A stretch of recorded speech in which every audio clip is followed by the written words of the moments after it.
Buenos días. Vamos a tomar hoy el Evangelio de San Marcos, en el capítulo 5, versos del 1 al 20. En aquel tiempo, después de atravesar el lago de Genesaret, Jesús y sus discípulos llegaron a otra orilla, a la región de los Gerasenos. Apenas desembarcó Jesús, vino corriendo desde el cementerio un hombre poseído por un espíritu inmundo, que vivía en los sepulcros. Ya ni con las cadenas podían sujetarlo. A veces habían intentado sujetarlo con argollas y cadenas, pero él rompía las cadenas y destrozaba las argollas. Nadie tenía fuerzas para dominarlo. Se pasaba días y noches en los sepulcros y en el monte, gritando y golpeándose con piedras. Cuando aquel hombre vio de lejos a Jesús, se echó a correr, vino a postrarse ante él y gritó a voz en cuello: ¿Qué quieres tú conmigo, Jesús, Hijo de Dios Altísimo? Te ruego por Dios que no me atormentes. Dijo esto porque Jesús le había mandado al espíritu inmundo que saliera de aquel hombre. Entonces le preguntó Jesús: ¿Cómo te llamas? Le respondió: Me llamo Legión, porque somos muchos, y le rogaba con insistencia que no los expulsara de aquella comarca.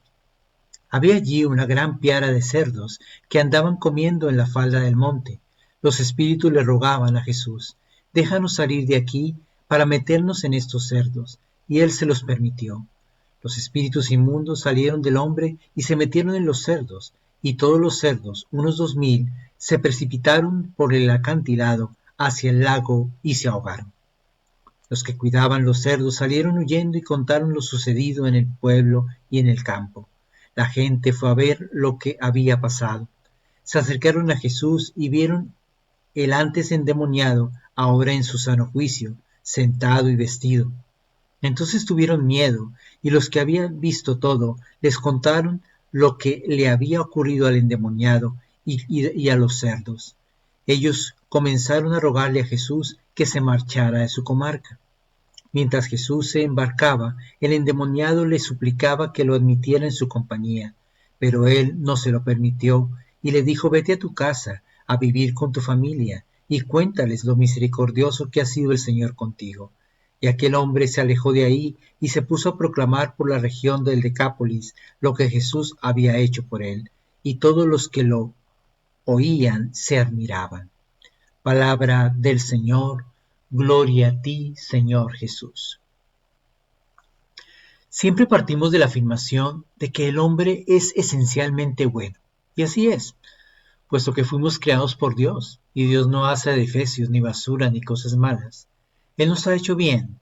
Sin embargo, lamentablemente, de allí no se puede concluir que el hombre siempre elija lo bueno, lo mejor o el bien. Precisamente aquí radica la gran dificultad existencial por la cual se hizo necesario que Dios enviara a su Hijo Jesucristo como nuestro Salvador. Es que Dios nos ha creado libres, y por eso podemos escoger entre el bien o el mal, el que prefiramos.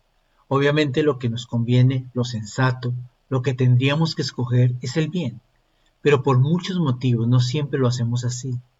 Esto es precisamente lo que muchos defienden como libertinaje, es decir, hacer mal uso de la libertad para escoger lo que nos daña o daña a los demás. Recordemos cómo en el libro del Génesis Adán y Eva fueron expulsados del paraíso por comer del árbol prohibido. Ellos hicieron uso de su libertad, optaron por la desobediencia, pese a que ya habían sido advertidos. Dios nos ha creado para ser felices y tiene un plan para que alcancemos esa felicidad. Solo hay que seguirlo. Sin embargo, no faltan entre nosotros los testarudos que se obstinan en llevarle la contraria a Dios y en hacer el mal, es decir, aquello que nos daña o que nos perjudica, que es contrario a lo que Dios nos manda. Por eso repetimos, necesitamos de un Salvador que nos señale con la autoridad el camino. Eso es lo que hace Jesús. Él nos revela la voluntad del Padre y hace todo lo necesario para persuadirnos, a fin de que le creamos y sigamos lo que Dios nos manda.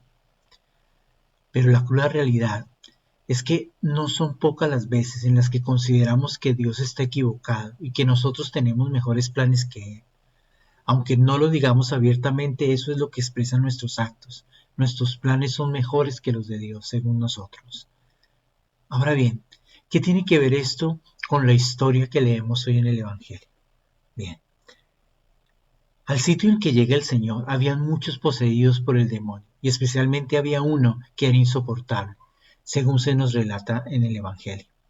El Señor se apiada de ellos y los expulsa, pero hay un precio que pagar para liberarse de esos demonios. Son 2000 cerdos los que se pierden, porque el Señor los manda allí y una vez dentro de ellos se arrojan al mar y se ahogan. Ellos ven esas consecuencias y ante las posibilidades que hubiera más demonios y que ello representara una mayor pérdida de animales, los vecinos prefieren que Jesús se vaya, se aparte, para seguir conviviendo con el mal, aunque ello ocasione más sufrimientos entre su gente. Es decir, que prefieren el sufrimiento de su prójimo al sacrificar parte de sus riquezas. Está claro que ante esa clase de dilema, muchas veces preferimos sacrificar a nuestros hermanos, a otros seres humanos como nosotros, antes de renunciar a nuestras riquezas. Esto es lo que a diario pasa en el mundo. Si nos fijamos, ningún país u organización internacional quiere ceder un centímetro de sus riquezas, llámese tierras, fondos económicos, políticas exteriores o ideologías particulares financiadas por recursos de los grandes poderosos del mundo. ¿Por qué? Porque hemos puesto nuestra confianza en las riquezas y no estamos dispuestos a sacrificarlas por el bien común. Los poderosos ni siquiera se dejan conmover por el testimonio de aquellos poseídos de los que Jesús expulsó demonios, porque lo quieren todo, al menor costo, sin el menor sacrificio. Una decisión bastaría para acabar con la pobreza del mundo, pero no somos capaces de ceder un centímetro. Finalmente, resaltemos el mandato que da Jesucristo a este endemoniado. Una vez lo libera de sus ataduras, le dice que vaya a su casa, a los suyos, que dé testimonio de lo que ha hecho el Señor por él, que es precisamente el mandato de evangelizar que todos recibimos y debemos obedecer. El bien que recibimos no es para disfrutarlo solos, tampoco para encerrarnos en una oración personal e intimista, sino para testimoniar y compartirlo con los demás.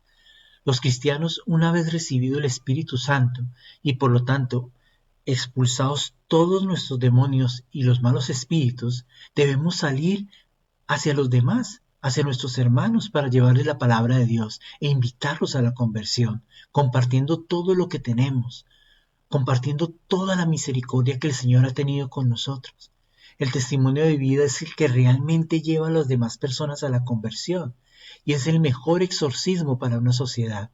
Es la forma más eficaz de hacer retroceder al demonio hasta expulsarlo por completo de este mundo, empezando por nuestras propias vidas y siguiendo con los de nuestra comunidad.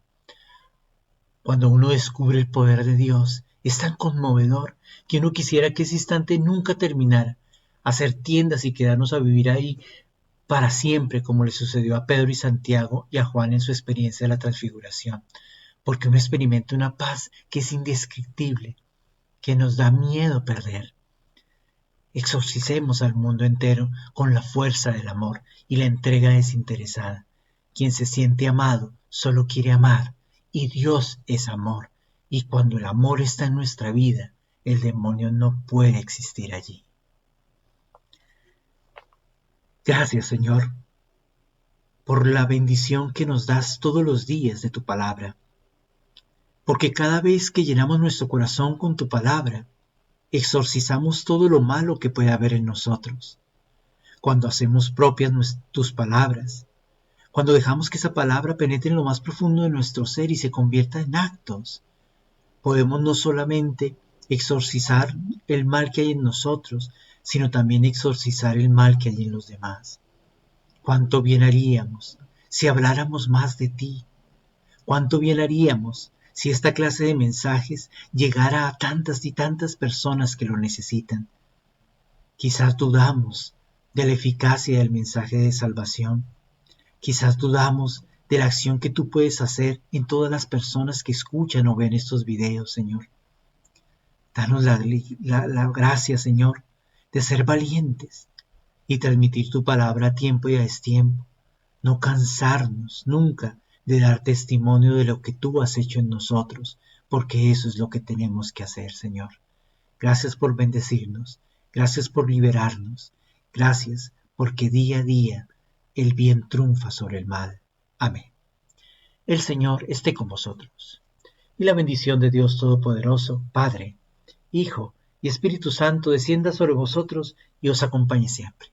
Un feliz día para todos.